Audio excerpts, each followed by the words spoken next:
Assalamualaikum warahmatullahi wabarakatuh. Salam sejahtera bagi kita semua. Sebelumnya perkenalkan, kami dari kelompok 5 Ekologi Industri akan memaparkan tentang proyek kami yang berjudul Kebijakan Ekologi Industri serta Desain dan Strategi dalam Ekologi Industri. Perkenalkan, saya Nova Rehan Ramadhani. Saya Fatah Nasyal Gifari.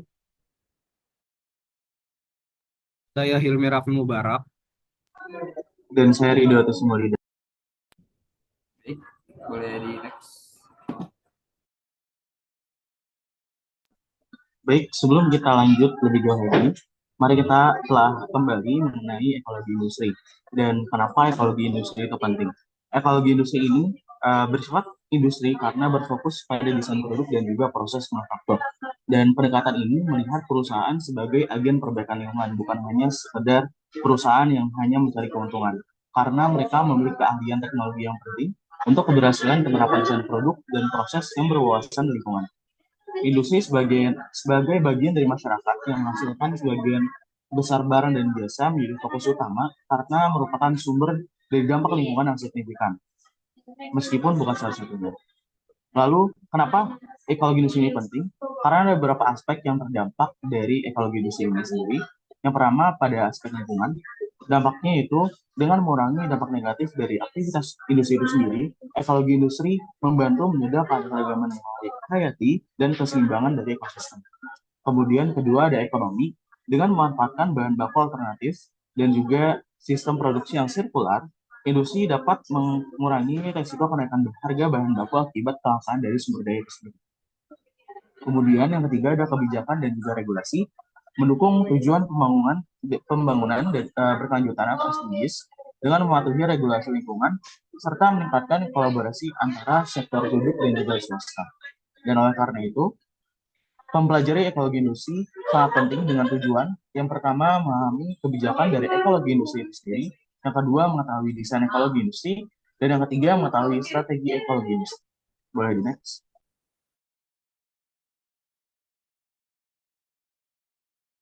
Selanjutnya adalah tentang kebijakan ekologi industri, di mana kebijakan ekologi industri merupakan serangkaian aturan, regulasi, dan insentif yang dirancang untuk mendorong penerapan prinsip-prinsip ekologi industri dalam praktik bisnis dan manufaktur.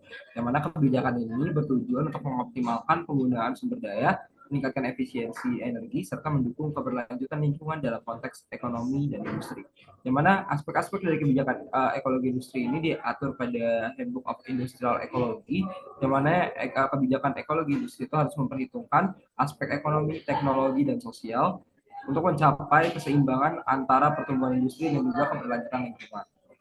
Dan berikut adalah 6 elemen penting dalam kebijakan ekologi industri. Yang pertama, pengelolaan sumber daya. Yang kedua, regulasi dan insentif. Yang ketiga, pengelolaan limbah dan emisi.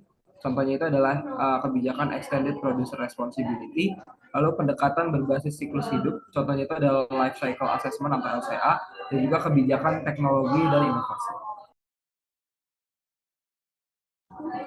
Lalu prinsip utama dari kebijakan ekologi industri yang mana bertujuan untuk mengoptimalkan penggunaan bahan baku, energi, dan air dalam proses produksi. Contohnya itu ada dematerialisasi, lalu efisiensi energi, dan juga circular ekonomi. Yang mana dematerialisasi itu adalah pengurangan konsumsi bahan baku dengan desain produk yang lebih efisien. Lalu efisiensi energi itu artinya adalah mengurangi konsumsi energi dalam produksi dan distribusi. Lalu circular ekonomi itu adalah menggunakan kembali dan mendaur ulang suatu produk. Dan strategi dalam efisiensi sumber daya sendiri itu ada tiga, yang mana ada optimasi penggunaan material dengan cara desain produk yang lebih ringan dan mudah, substitusi material berkelanjutan, dan pemanfaatan limbah sebagai bahan baku. Yang kedua, efisiensi penggunaan energi dengan cara peningkatan efisiensi mesin dan peralatan, penggunaan energi terbarukan, dan juga pemanfaatan teknologi cerdas dan otomatisasi. Lalu yang ketiga, efisiensi dalam penggunaan air dengan cara pengurangan konsumsi air dalam proses produksi dan pengolahan dan daur ulang air limbah.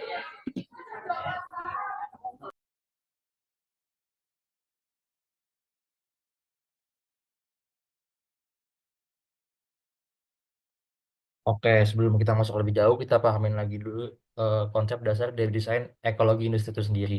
Jadi menurut Eijkman, untuk menciptakan industri yang lebih ramah lingkungan, kita tuh perlu memahami cara kerja ekosistem industri. sama aturan yang mengaturnya, dan interaksinya dengan alam. Nah, dengan begitu, industri itu nanti dapat direstrukturisasi agar lebih menyerupai ekosistem alami yang sustainable atau berkelanjutan. Jadi dalam ekologi industri ini ada tiga konsep utama. Yang pertama itu circular economy, yang kedua ada industrial symbiosis, dan yang ketiga ini ada green supply chain. Yang mana ketiga konsep tersebut itu tidak berdiri atas masing-masing, tetapi saling melengkapi untuk menciptakan industri yang lebih ramah lingkungan dan efisien. Boleh di next.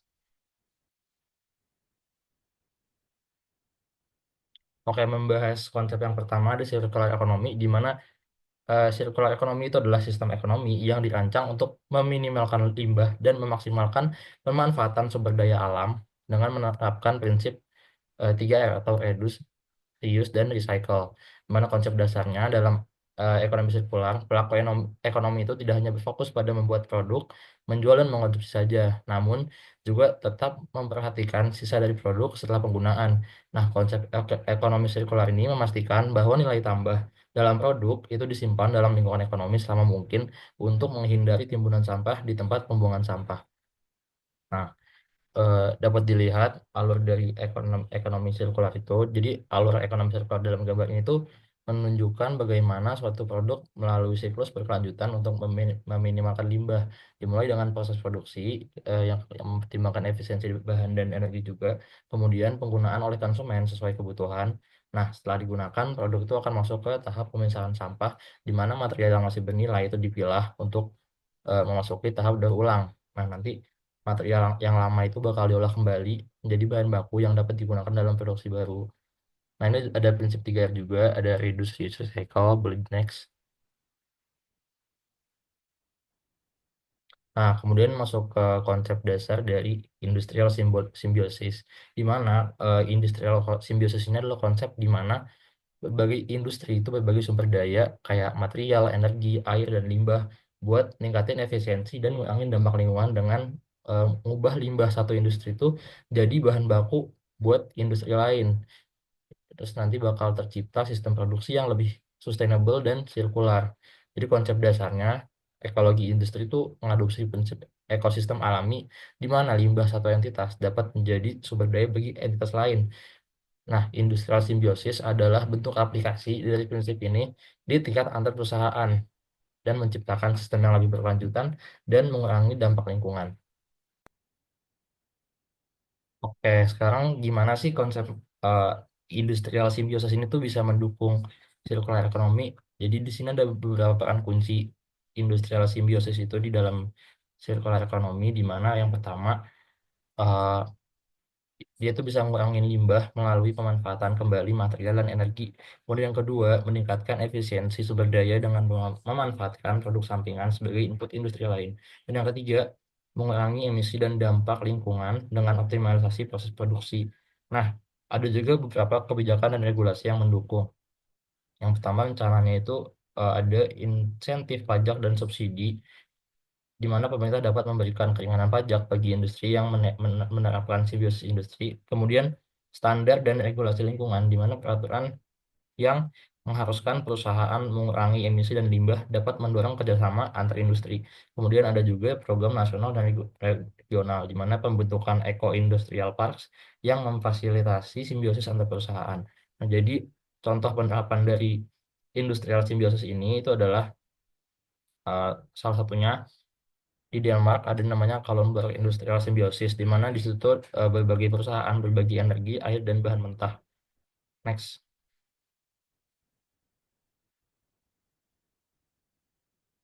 Oke, next ada konsep dasar dari Green Supply Chain Management atau GSCM, yang mana GSCM ini merupakan integrasi praktik lingkungan ke dalam seluruh rantai pasok, termasuk pengadaan produksi, distribusi, dan daur ulang. Tujuannya adalah untuk mengurangi dampak lingkungan dan dari aktivitas industri. Konsep dasarnya GSCM ini adalah pendekatan berkelanjutan yang mengintegrasikan prinsip ramah lingkungan ke dalam seluruh rantai pasok dan pengadaan bahan baku hingga daur ulang. Berbasis ekologi industri, konsep ini meniru ekosistem alami dengan memanfaatkan limbah satu proses sebagai sumber daya bagi proses lain, sehingga mengurangi dampak lingkungan dan meningkatkan efisiensi sumber daya. Nah, gimana sih konsep ini tuh mendukung circular economy? Jadi yang pertama, eh, GSCM ini dia mengurangi limbah melalui penggunaan kembali material atau remanufacturing. Yang kedua, GSCM ini juga meningkatkan efisiensi energi melalui pemanfaatan kembali limbah industri atau waste to energy. Nah, yang ketiga, menggunakan strategi closed loop supply chain seperti yang diterapkan dalam industri otomotif dan elektronik. Nah, kemudian ada juga kebijakan dan regulasi yang mendukung. Yang pertama itu ada ISO 14000, di mana ini tuh adalah standar manajemen lingkungan yang mendorong perusahaan untuk mengadopsi praktik GSCM. Kemudian ada juga Eco Management Audit Scheme atau EMAS, di mana ini adalah program audit lingkungan yang memperketat pengelolaan rantai pasok. Kemudian juga ada regulasi daur ulang di Eropa yang ini tuh mengharuskan produsen elektronik untuk bertanggung jawab atas produk mereka setelah masa pakai berakhir. Nah, ini ada contoh penerapannya juga, di mana ini ada produk namanya Kodak Single Use Camera. Ini adalah contoh Green Supply Chain Management atau GSCM di industri elektronik, di mana kamera ini tuh dirancang untuk dikembalikan ke Kodak setelah digunakan, kemudian dibongkar, diperbaiki, dan dirakit ulang. Nah, proses ini memungkinkan pemulihan komponen seperti lensa dan casing plastik. Jadi dia mengurangi limbah elektronik, meningkatkan efisiensi sumber daya, dan juga menekan biaya produksi karena dia memakai bahan dari limbah yang sebelumnya dibuang gitu. Lalu di next. Nah, ini juga ada manfaat dan tantangan dari tiga konsep tersebut. Yang pertama, circular economy, manfaatnya itu ada meningkatkan efisiensi sumber daya melalui daur ulang dan penggunaan ulang, kemudian juga mengurangi limbah dan pencemaran lingkungan dengan sistem closed loop, dan juga mendorong inovasi produk yang lebih berkelanjutan. Namun, terdapat beberapa tantangan. Yang pertama, ada kompleksitas dalam mengintegrasikan seluruh rantai pasok ke dalam model ekonomi sirkular. Kemudian yang kedua itu membutuhkan investasi awal yang tinggi untuk infrastruktur dan teknologi daur ulang. Nah, yang ketiga itu ada resistensi dari industri yang sudah terbiasa dengan model ekonomi linear. Kemudian buat industrial simbiosis, beberapa dari manfaatnya, yang pertama itu ada mengurangi biaya operasional dengan memanfaatkan limbah sebagai bahan baku. Kemudian juga meningkatkan efisiensi energi dan material melalui pertukaran sumber daya dan meningkatkan daya saing industri melalui efisiensi dan kolaborasi. Nah, kemudian untuk tantangannya, yang pertama itu memerlukan koordinasi antar industri untuk berbagi sumber daya secara efektif. Kemudian eh, industrial simbiosis ini tuh tergantung pada kedekatan geografis antar industri agar simbiosis itu bisa berjalan secara optimal. Nah, kemudian industrial simbiosis ini juga membutuhkan perubahan besar dalam desain proses produksi untuk integrasi simbiosisnya. Nah, yang ketiga ada green supply chain, di mana eh, manfaatnya itu yang pertama ada meningkatkan citra perusahaan dan kepatuhan terhadap regulasi lingkungan. Kemudian yang kedua, perusahaan juga bisa mengurangi jejak karbon dengan transportasi dan manufaktur yang lebih efisien. Yang ketiga, melalui GSCM ini juga bisa menghemat biaya jangka panjang dengan efisiensi energi dan material. Nah, beberapa di antara tantangannya juga itu yang pertama ada biaya implementasi awal yang tinggi untuk menerapkan teknologi ramah lingkungan, jadi cost awal lumayan gede. Kemudian juga kompleksitas dalam integrasi praktik hijau ke seluruh rantai pasok. Nah, yang ketiga itu juga GSDM ini, Green Supply Chain, memerlukan kolaborasi erat antar pemasok, produsen, dan distributor. Nah, boleh di next.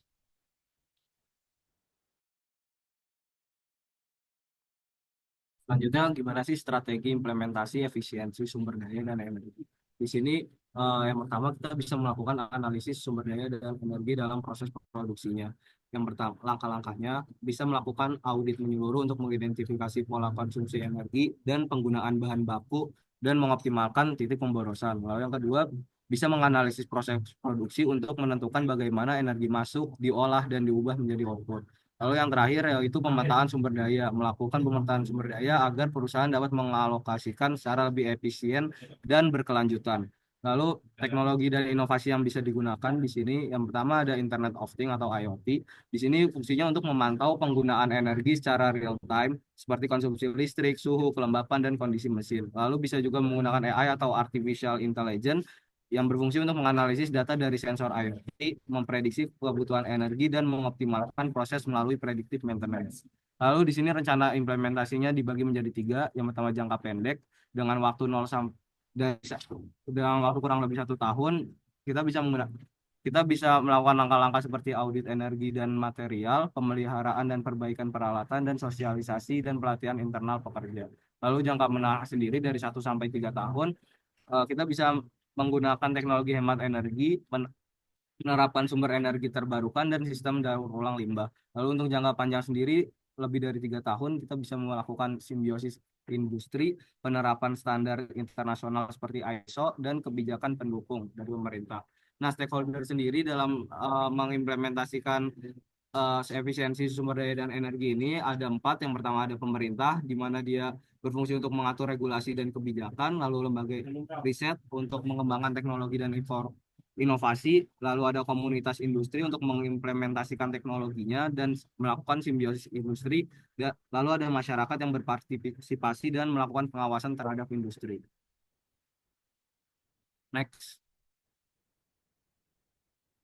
Oke, selanjutnya ada strategi implementasi pengurangan limbah dan polusi. Di sini pertama-tama kita melakukan analisis sumber limbah dan polusi. Kita bisa mengidentifikasi dan mengklasifikasikan limbah berdasarkan bentuknya, bisa limbah padat, limbah cair, dan limbah gas. Lalu uh, setelah itu kita bisa mengumpulkan data melalui audit internal dengan melakukan audit energi dan material untuk mengumpulkan data tentang penggunaan sumber daya, aliran limbah, dan emisi. Lalu bisa juga menggunakan teknologi monitoring seperti sensor IoT pada peralatan produksi untuk memantau secara real time volume limbah yang dihasilkan.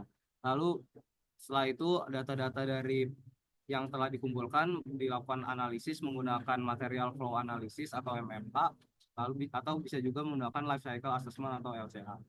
Lalu setelah itu kita bisa mengevaluasi dampak dari polusinya, yaitu bisa terhadap kualitas udara dengan mengukur emisi gas pencemar seperti partikel debu, karbon monoksida, nitrogen oksida, dan sulfur dioksida.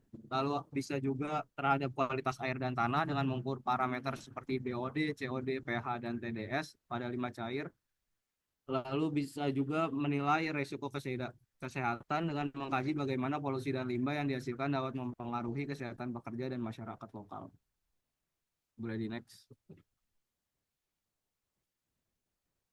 Nah, berikut adalah contoh-contoh strategi dalam pengurangan limbah dan polusi, di mana yang pertama, kita bisa pengurangan limbah pada sumbernya dengan optimasi desain produk, di mana kita mendesain produk dengan lebih sedikit bahan baku atau material agar limbah yang dihasilkan berkurang. Lalu bisa juga meningkatkan umur pakai produk dan substitusi bahan baku dengan material yang lebih tahan lama, mudah terurai, dan dapat didaur ulang. Lalu kita bisa juga menerapkan prinsip 3R, yaitu reduce, reuse, dan recycle. Lalu bisa juga mengurangi emisi udara dengan menggunakan teknologi filter dan scrubber pada cerobong asap, lalu berpindah ke energi terbarukan, dan optimasi efisiensi bahan bakar dengan menggunakan bahan bakar yang rendah karbon. Lalu kita juga bisa mengurangi limbah padat dengan cara mengurangi penggunaan plastik sekali pakai dan menggunakan teknologi daur ulang limbah. Untuk pengolahan limbah cair sendiri, kita bisa menggunakan penerapan sistem pengolahan air limbah dan pengurangan bahan kimia berbahaya. Dan untuk pemanfaatan limbah sebagai bahan baku, kita bisa melakukan industri simbiosis dengan memanfaatkan limbah dari suatu industri sebagai bahan baku untuk industri lain. Lalu juga bisa menggunakan teknologi waste to energy dengan mengonversi limbah organik menjadi energi melalui proses anaerobik atau insinerasi. Next. Nah, di sini untuk strategi penggunaan bahan baku ramah lingkungan, kita bisa melakukan transisi bahan baku alternatif dengan menggunakan bahan baku terbarukan, lalu mengurangi bahan beracun dan berbahaya atau B3, dan mengurangi jejak karbon.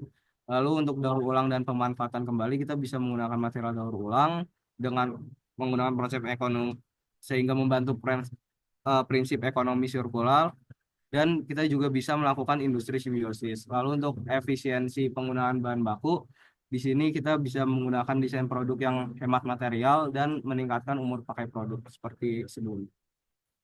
Jadi next.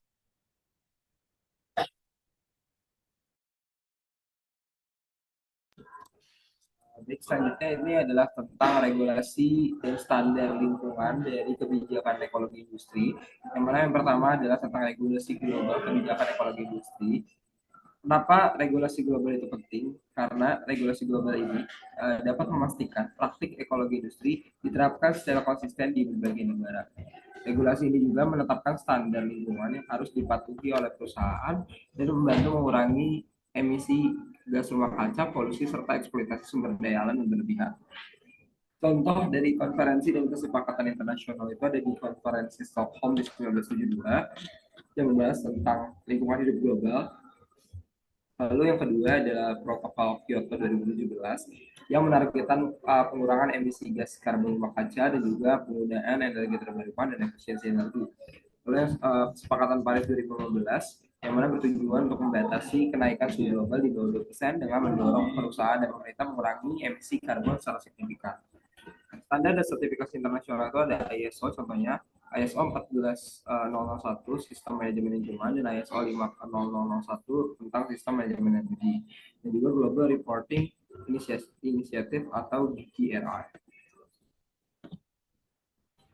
Lalu kebijakan nasional dan peran pemerintah dalam ekologi industri, yang mana Indonesia sendiri telah mengadopsi berbagai regulasi dan kebijakan untuk mendukung penerapan ekologi industri. Pemerintah berperan sebagai regulator, fasilitator, dan pengawas dalam upaya penciptaan industri yang lebih ramah lingkungan. Undang-undang dan peraturan pemerintah yang mengatur ekologi industri, contohnya itu ada di UU Nomor 32 Tahun 2009 tentang perlindungan dan pengelolaan lingkungan hidup, lalu Undang-Undang Nomor 3 Tahun 2014 tentang perindustrian, lalu Undang-Undang Nomor 18 Tahun 2008 tentang pengelolaan sampah, lalu Peraturan Menteri Perindustrian Nomor 13 Tahun 2019 tentang industri hijau, dan Peraturan Presiden Nomor 98 Tahun 2021 tentang nilai ekonomi karbon atau. Selanjutnya, peran pemerintah dalam ekologi industri itu ada 3. Yang pertama tentang sebagai regulator. Yang sebagai regulator, pemerintah bertanggung jawab untuk merancang dan menerapkan regulasi yang dapat mengatur industri agar lebih ramah lingkungan. Yang kedua, sebagai fasilitator, di mana pemerintah ini diharapkan dapat memfasilitasi industri dalam transisi menuju ekologi industri dan memberikan insentif finansial dan pajak, penghargaan dan pengembangan kawasan industri. Lalu sebagai pengawas, yang mana pemerintah memastikan bahwa regulasi yang telah dibuat benar-benar diterapkan oleh industri melalui audit lingkungan dan inspeksi berkala dalam pemberian hukum berlaku. Lalu tantangan dalam implementasi kebijakan ekologi industri, tantangan ini adalah kurangnya kepatuhan industri akibat biaya implementasi yang tinggi, dengan solusi mencari simbiosis industri agar limbah satu industri bisa menjadi bahan baku bagi industri lain. Lalu, belum semua industri memiliki fasilitas terhadap teknologi ramah lingkungan, yang mana solusi yang diharapkan dari pemerintah adalah meningkatkan insentif bagi industri ramah lingkungan. Lalu, yang ketiga, kurangnya kesadaran dan sumber daya manusia, yang mana solusinya itu adalah memperketat regulasi sanksi bagi pelanggar lingkungan. Dan berikut adalah program nasional yang mendukung ekologi industri, contohnya itu adalah program industri hijau, di mana ini diluncurkan di Kemenprin itu untuk mendorong efisiensi energi dan sumber daya dalam industri. Selanjutnya, memberikan penghargaan industri hijau bagi perusahaan yang telah menerapkan prinsip ekologi industri. Yang kedua adalah program proper atau program penilaian peringkat kinerja perusahaan dalam pengelolaan lingkungan. Dikelola oleh Kementerian Lingkungan Hidup dan Kehutanan dengan memberikan peringkat warna emas, hijau, biru, merah, hitam bagi perusahaan berdasarkan kepatuhan terhadap regulasi lingkungan. Dan terakhir itu adalah ekonomi sirkular dalam industri, yang mana mendorong industri untuk menggunakan kembali limbah sebagai bahan baku produksi baru.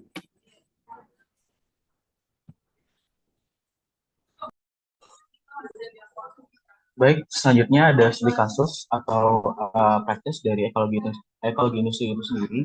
Yang pertama ada Ekotown program yang ada di Jepang. Jadi program ini misi untuk mengembalikan kondisi lingkungan di kota tersebut akibat polusi yang dihasilkan oleh limbah industri.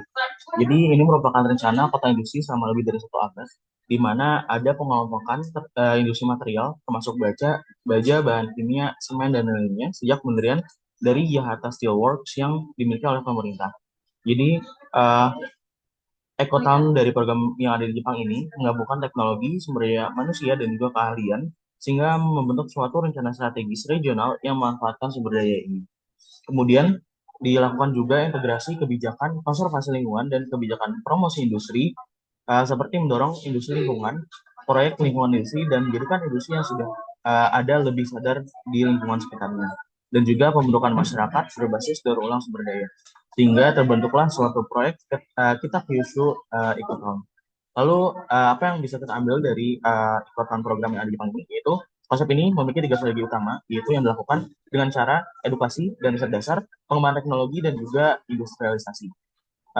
Dari program ini kita dapat mendapatkan berbagai macam manfaat seperti peningkatan keberlanjutan industri, pengurangan dampak lingkungan, efisiensi pemanfaatan sumber daya, peningkatan kualitas hidup masyarakat. Boleh di next. Selanjutnya ada Circular Economy Action Plan yang diterapkan di Eropa. Jadi Circular Economy Action Plan ini menargetkan perancangan produk, mempromosikan proses ekonomi sirkular, mendorong konsumsi berkelanjutan dan bertujuan untuk memastikan pencegahan limbah serta sumber daya yang digunakan tetap berada dalam ekonomi Uni Eropa selama mungkin. Jadi ini ada diagram yang menjelaskan bahwa dari raw materials itu sendiri akan dirancang dengan sustainable design, lalu dilanjutkan ke proses production, dilanjutkan juga ke proses distribution, dan kita juga 3R di reuse, reduce, dan recycle. Dan juga kita akan mengkoleksi barang-barang yang sudah terpakai dan kita olah di waste management, dan juga kita pisahkan residual waste-nya. Kemudian dari program ini kita dapat mendapatkan bahwa program ini memiliki 3 strategi utama yang dilakukan, yaitu yang pertama ada reduce, reuse, dan juga recycle. Dan juga jika program ini diimplementasikan, ada beberapa manfaat yang dapat kita dapatkan seperti konservasi sumber daya alam, mengurangi pencemaran limbah, menekan emisi karbon, juga konsumsi ke arah yang lebih berkelanjutan. Next. Selanjutnya ada penerapan proper yang sudah dijelaskan sebelumnya. Jadi penerapan proper ini atau program peringkat kinerja perusahaan dalam pengelolaan lingkungan, salah satu kebijakan lingkungan di Indonesia yang bertujuan untuk mendorong perusahaan agar meningkatkan kinerja lingkungan mereka. Proper ini sudah menurunkan banyak dari sektor pencemaran dan memiliki 3 strategi utama juga yang dilakukan, yaitu dengan edukasi, riset dasar, pengembangan teknologi, juga industrialisasi yang sama seperti Ecotone yang ada di Jepang sebelumnya. Kemudian ada beberapa benefit yang dihasilkan dari penerapan proper ini, yaitu meningkatkan kepatuhan lingkungan dari industri dan juga perusahaan, kemudian efisiensi operasional, pengurangan dampak lingkungan, dan juga meningkatkan citra dan reputasi perusahaan yang menerapkan kebijakan dari proper ini. Boleh next. Berikut ini merupakan kesimpulan bahwa ekologi industri ini memiliki prinsip utama, yaitu bertujuan untuk mengoptimalkan penggunaan bahan baku, energi, dan air dalam proses produksi guna mengurangi limbah serta dampak lingkungan dengan cara dematerialisasi, efisiensi energi, dan juga circular economy. Kemudian ada 3 strategi utama dari ekologi industri, yaitu pertama, strategi implementasi pengurangan limbah dan polusi. Yang kedua, strategi implementasi efisiensi sumber daya dan energi. Yang ketiga, strategi dalam penggunaan bahan baku ramah lingkungan. Kemudian konsep dasar dari ekologi industri ini terbagi menjadi 3, yaitu circular economy, industrial symbiosis, green supply chain. Dari hal-hal tersebut, pemerintah dapat menerapkan beberapa kebijakan yang dapat membantu implementasi dari kebijakan ekologi industri seperti desain produk berkelanjutan, regulasi dan kebijakan berbasis circular. Terus yang kedua ada investasi di bidang teknologi dan juga infrastruktur untuk mendorong tercapainya kebijakan dari ekologi industri itu sendiri. Yang ketiga ada kolaborasi antar sektor industri sehingga menciptakan suatu industri yang ramah lingkungan. Dan yang terakhir ada kampanye dan edukasi masyarakat sehingga sumber daya manusia yang ada itu dilibatkan sehingga mendorong terwujudnya proses dari ekologi industri ini sendiri. Mungkin sekian dari kelompok kami, kurang lebihnya mohon maaf. Wassalamualaikum warahmatullahi wabarakatuh.